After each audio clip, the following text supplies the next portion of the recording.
આ ન્યૂઝના પ્રાયોજક છે tattoo and nail studio. અમારું સરનામું છે ઓમ બિઝનેસ પ્લાઝા, સર્કિટ હાઉસની સામે, હાલર રોડ, વલસાડ.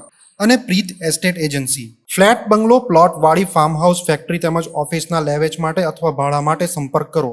પત્રકાર વેલફેર એસોસિએશન વલસાડનો ચોથો મીડિયા એવોર્ડ્સ વિતરણ સમારંભ ગુજરાત રાજ્યના નાણામંત્રી કનુભાઈ દેસાઈ અને એબીપી અસ્મિતા ન્યૂઝ ચેનલના ચેનલ હેડ રોનક પટેલના અધ્યક્ષસ્થાને આગામી તારીખ 3 માર્ચ 2024ના રોજે વલસાડ ખાતે યોજાશે.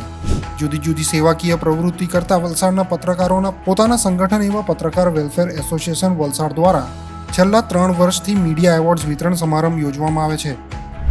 વર્ષ દરમિયાન પ્રિન્ટ અને ઇલેક્ટ્રોનિક મીડિયાના પત્રકારો દ્વારા કરાયેલી જુદી જુદી સ્ટોરીઓના ન્યૂઝ મંગાવી તેનું નિર્ણાયક દ્વારા જજમેન્ટ કરાય છે.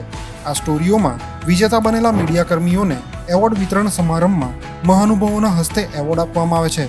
2023ના સમગ્ર વર્ષ દરમિયાન કરાયેલી સ્ટોરી અંગે પત્રકાર વેલફેર એસોસિએશન દ્વારા પ્રતિયોગિતા રાખવામાં આવી હતી, જેમાં હાલમાં અમદાવાદમાં TV9 સાથે જોડાયેલા હરીશ ગુર્જર અને સુરતમાં ગુજરાત મિત્ર સાથે જોડાયેલા હેતલ ચૌહાણે નિર્ણાયક તરીકેની ખૂબ જ મહત્વની ભૂમિકા અદા કરી હતી.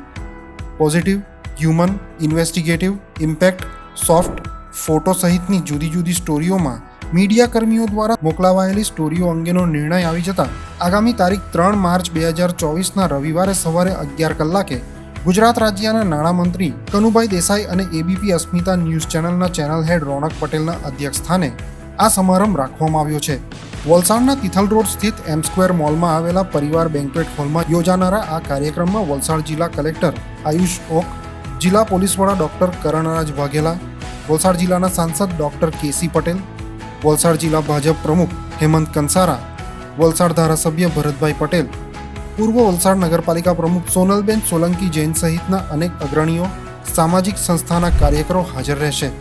પત્રકાર વેલફેર એસોસિએશનના પ્રમુખ હર્ષદ આહિર તથા પ્રોજેક્ટ ચેરમેન અપૂર્વ પારેખે વલસાડ, નવસારી, ડાંગ તથા સંઘ પ્રદેશ દમણ અને દાદરા નગર હવેલીના પત્રકારોને આ કાર્યક્રમમાં હાજર રહેવા અનુરોધ કર્યો છે.